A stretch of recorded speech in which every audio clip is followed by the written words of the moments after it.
Hey, welcome to Aussie Online Growing on Shopify. My name is Rachel. This is episode number 91. I want to talk to you a little bit about today giving yourself a pay rise. And I'm going to give you a few examples of maybe how you could give yourself a pay rise that perhaps you haven't thought of before, or maybe a bit different than what you first imagined. So if you have worries or fears like, what if raising prices scares off my customers?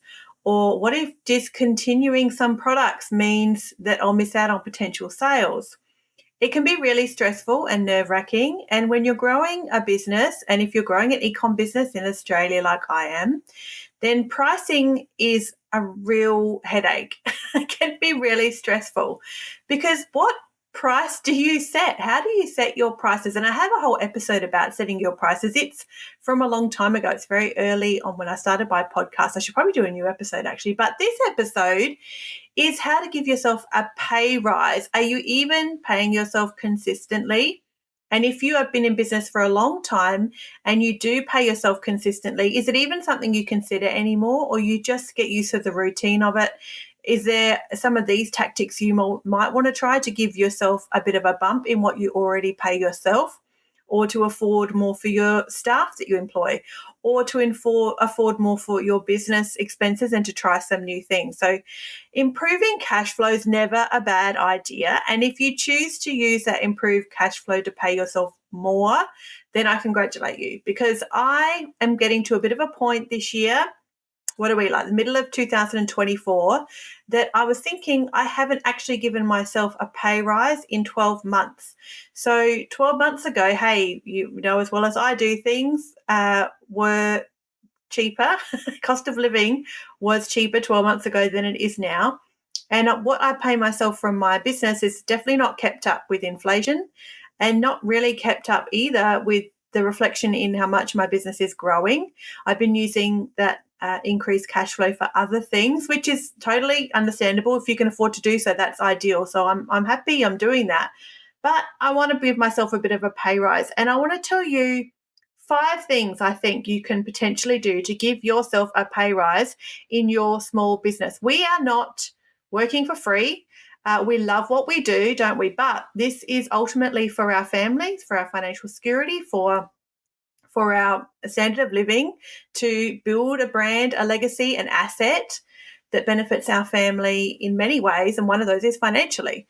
So don't be scared about giving yourself a pay rise, or if you're not even paying yourself yet, maybe one of these tactics or categories of things you could potentially do may apply to you in the stages of starting to give yourself even a paycheck regularly, or a regular amount that becomes a bit like your salary as the business owner, because you've got to be paying yourself.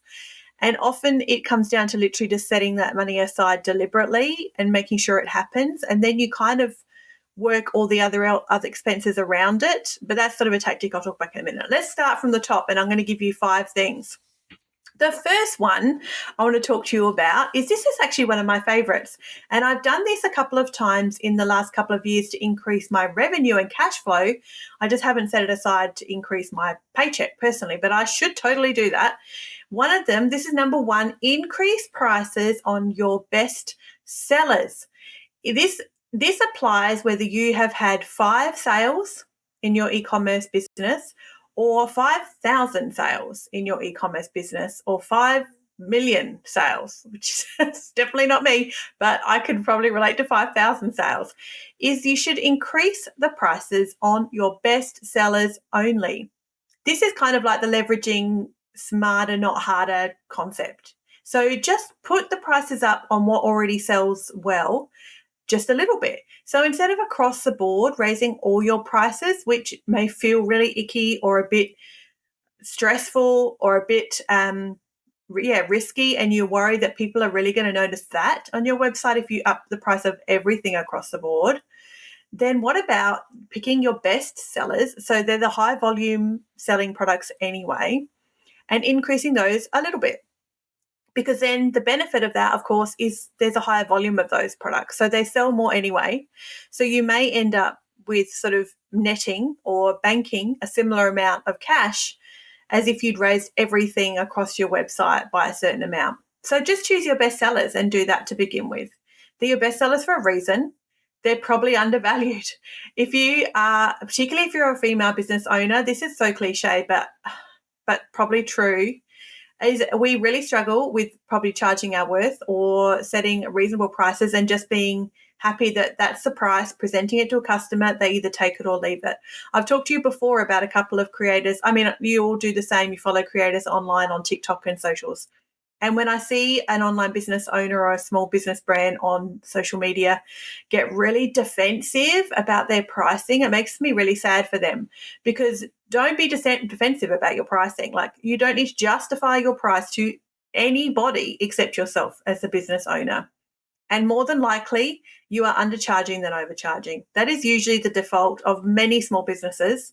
And if you're starting out, even more so. So I wouldn't worry that you are overcharging. So just up the prices on some of your best sellers by a bit. So I did this probably a year ago. Like I said, I've used the cash for other things, but I did it about a year ago. And I think I increased the price on maybe 10% of my product range. My e-commerce store is only small anyway, so it was only a handful of products, but I increased them by a few dollars for each of them, and they were my best sellers, and it was so worth doing. No one emailed me. No one complained. They didn't drop. I didn't sell less of them. So don't worry about it. And if you do, just change it. Like, how often do you go online to shop at, I don't know, JB Hi-Fi or Target or whatever? The price changes sometimes hour by hour, if not day by day. So you're not going to, no one will be surprised to jump on your website, see a price increase by $5 today, and then 2 months down the track, see it drop back down by $5. They won't even notice. So I encourage you to do that. Number two, I also love this one. I suggested this to a friend of mine, and she thought it was a great idea, was to price out the undesirable products. Do you have something in your product range, your catalog, your inventory as a small business owner that you loathe, you hate to stock? It's handmade. Perhaps this is one for me. It's handmade and you hate to make it. It's time consuming. It's labor intensive. When someone buys it, you feel like, oh, rather than excited. If you have a feeling about a product of yours, so when someone buys it, that you get, oh, sad, or, oh, great, there's all this work I have to do now. If that's the initial reaction, you're selling it far too cheap. Imagine if, instead of getting rid of that product altogether, because perhaps it's integral to your product range, or it's, consistently a decent seller, whatever the reason you want to keep it, that's fine. Imagine if you increase the price significantly, and maybe next month you sold one of those things at that higher price. How will you feel then? I suggested this to a friend of mine. Like I said, I can't even remember now what the product was, but she hated a particular product in her product range because it took a lot of time and energy from her to make and create and curate and put together, which, like I said, is true for many of us. If we are a small brand in Australia, if you're starting out from scratch, or even if you're handmade, or you even things like baking and stuff, like many products in our small online businesses as business owners that potentially this will apply to, where you put a lot of energy into a product, or a lot of time, or a lot of labor, something that's high cost and particularly fiddly, might even be fiddly, or you just downright hate it, but your customers like it.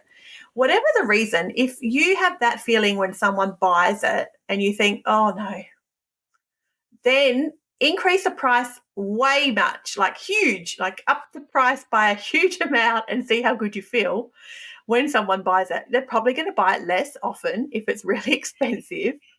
So that's probably okay, as long as it's not your best seller. That's the different. If this is your best seller, you feel like this, that's a whole nother topic. It's like that you need to restructure many things about your products. But let's assume it's not your best seller. Then how good would you feel if I imagine one of my products, it takes me a long time to make, and I probably am underpricing it for the amount of time it takes me to create it. If I doubled the price, or even increase the price by 50%, I would feel pretty excited to get a sale, because I would be thinking that's a good amount of cash. I'm happy to spend my time fulfilling that order. So that's your second strategy. These are all, remember, strategies to give yourself a pay rise. So then this money needs to go into a purpose of you, paying you. And like I kind of intimated at the beginning, is if you don't sort of decide and set this money aside for yourself as a pay rise, so add it to what you're paying yourself, you're going to swallow it up in other things, which I totally do. And I have done this, but I've definitely done that in the last year, which is why I haven't given myself a pay rise in the last year. And I need to this week. But that's why you need to set it aside and add it to your paycheck if you implement any of these strategies so that you feel the reward for the energy of you, the business owner, putting into your little business that is your little baby. Number 3. Here's number 3. Cut inventory and simplify your inventory. There is a great report in Shopify, if you haven't seen it, under reports. It's called the ABC analysis. ABC analysis. Oh my goodness, I lost my words. Is it called that? I'm pretty sure it's called that, something like that. ABC product analysis. Anyway, you run this report and it categorizes all your inventory. It gives each product a score of A, B, or C. A is great, B is okay, C is not good. It will quickly tell you what your C products are that are very slow moving. I have 2 products I recently put on clearance because I can't believe how slow they're moving that. I was surprised I even had them. I was looking through my inventory. I'm like, why am I still selling this? Because no one's bought it in ages. So I've put them on massive clearance, hopefully to move them along. But if you're not sure if there's anything in your inventory you could simplify and then free up some cash flow for you, because then you're not restocking it either or remaking it. So it's taking up less room on your shelves in your warehouse. It's taking up less mental space. It's taking up less bookkeeping time. It's holding less cash as an asset because it's not sitting on a shelf being unsold. Is there something you can cut out and simplify in your inventory? And if you're unsure, you have a large inventory, then that Shopify inventory report is really worth checking out because it will pull some products that are not great and some products that are sitting in a really good zone on Shopify and that have a high sell-through rate, which are great, and then others that kind of sit there and gather dust. I encourage you to listen after this episode to episode 81, which is called my inventory bucket system. In that episode, I step through my very specific process for managing inventory. When inventory comes in, it goes on a little journey around my business. And I think it's 5 steps. I can't remember, but it's called inventory bucket system. It's episode 81. And it will give you some clear guidelines of what to do with inventory so you're not stuck with it with like locked up cash. So inventory sitting on a shelf for a year is money sitting on your shelf for a year. And worse than that, it's worse than that in the sense that if that money had been unlocked months ago, you could have done something with it to grow your business. So it's even worse than just having the money locked up on your shelf. It's lost revenue for you to build a business. So it's money that could have been used elsewhere to potentially benefit your business overall, or just give yourself a friggin' pay rise. Like, do that. Add it to your salary. If you had inventory sitting around for a long time, which is a couple of products I've put on clearance that I'm sure I've had there for months and months and months and not sold any, then I've put it on clearance. I should pull that money aside and just pay myself or put it into new inventory. But there's some ways you can handle inventory. That episode talks about my bucket system. So inventory like starts in one bucket and rolls into the next bucket, rolls into the next bucket, and rolls into the next bucket, so that it's always gone a journey to out the door into cash, so that it's never going to be stuck on my shelf for a year. So it starts off in one place and then it moves along. And some types of inventory I have are experiments. So I try a new product and see what happens. But other types of inventory are for my subscribers, for my subscription box. It's already paid for. So when I get that inventory, receive it into my home, it's already got a purpose. It's already been paid for by a future subscriber. So it's already going out the door for its high retail value. So some inventory is really valuable in that sense because I've bought it knowing it'll be sold. So the money is not a gamble. I know what it's for. It's already been sold to somebody else in a month or two because I'm buying in inventory for my subscribers. So inventory even has different classes. Some inventory is better than other inventory. Experiment inventory is a bit of a gamble, but we all do that. That's how we grow and experiment, and that's okay. Other inventory, like my subscriber inventory, when I buy stock for my subscription box, already has a plan, a purpose, someone to buy it. It's already paid for. That's my favorite inventory. In case you hadn't noticed, that's my favorite type of inventory. I love that type of inventory. Okay, that was number 3. Number 4, capital investment. This seems like a weird point to add in, but I wanted to add it in to give yourself a pay rise by investing some of your capital into your business. I have done this in the last few months because I have branched out to some big brands and got some wholesale accounts overseas. And so I have purchased a significant amount of inventory on a credit card. So probably not ideal. I'll have to do some, there's better ways of doing that. But anyway, nonetheless, on a credit card.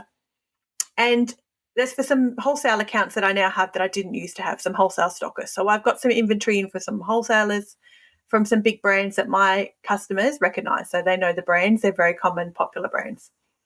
It has definitely made a difference to my sales. And I guess it makes perfect sense. But I suppose this point is kind of about investing in yourself financially may actually equal a pay rise for yourself, because the larger product range I have now of brands that people recognize and know, certainly helping my Google organic traffic, and my customers who have always been with me and new customers who find me see brands they recognize. So my standing is much more legitimized to them. The know, like, trust factor, the classic, someone needs to know, like, and trust you before they purchase. That journey is shortened in a potential customer's mind because they see brands they recognize. So they kind of know I'm legit, if it makes sense. And it's definitely made a difference to my sales. I'm turning over more stock and larger orders because of these brands that people recognize. It might not be something you can do. Maybe that's something you do anyway, and this is not news to you, which is all good. But maybe investing capital somewhere, somehow, into your business that will sit there, not be pulled out. So it'll just sit there and be used to turn over stock or use, in a stock rotation, not pulled out to pay yourself. But the increase you'll find in your revenue and more sales, new customers who find you because of the larger product range you have, may enable you to give yourself a pay rise because you're becoming a bigger business. So you have more stock, more options, so you give yourself a pay rise. So it's not the opposite to point 3 about cutting your inventory and simplifying. It's just a different way of looking at it. And it's another possibility I would like for you to consider, perhaps, that might suit you. And the last one is, why have I written that twice? I'm looking at my notes wondering what I've written twice. My last point, number 5, decide how much you want to pay yourself, and you'll be surprised how much you'll hustle to make it happen.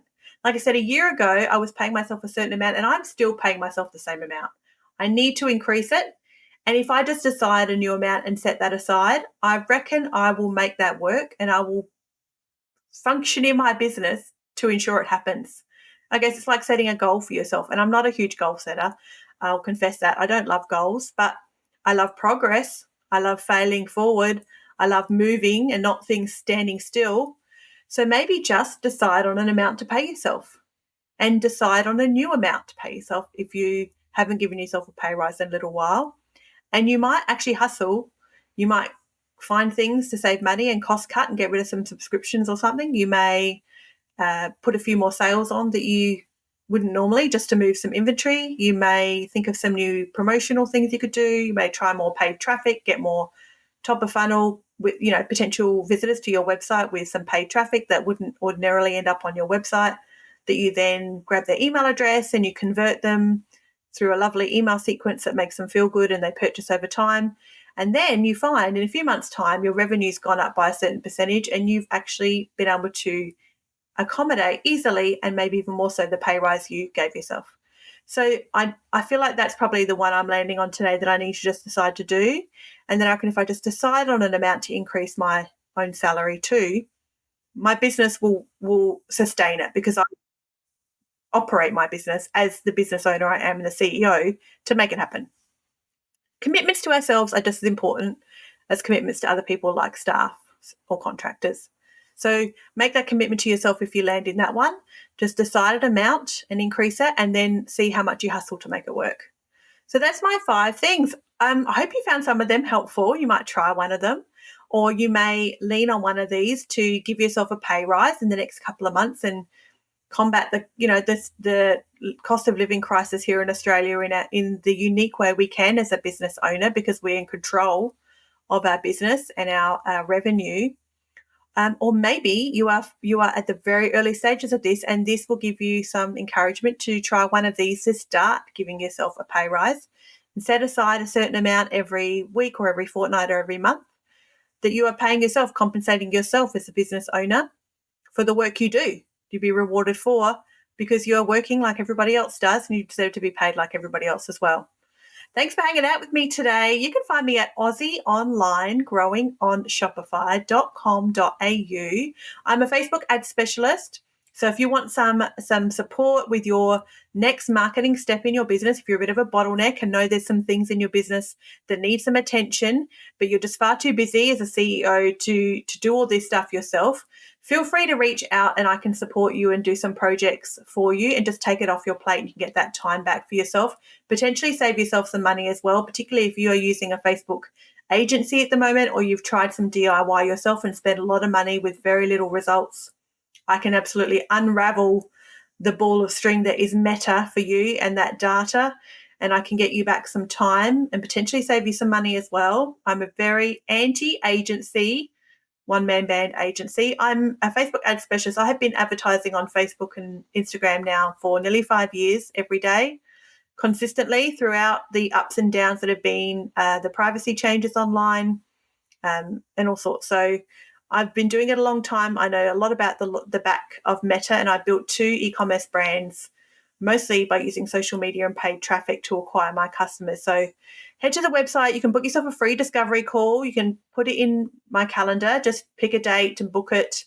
We can chat for 25 minutes about your business. I can answer some questions for you and see what kind of is your next step that will help you get to some reliable revenue, more customers, leverage some of the things you may be already doing more, and get some more money from email marketing and from Facebook ads to help grow your business, get some more customers, and get some of those customers back to buy again, hey?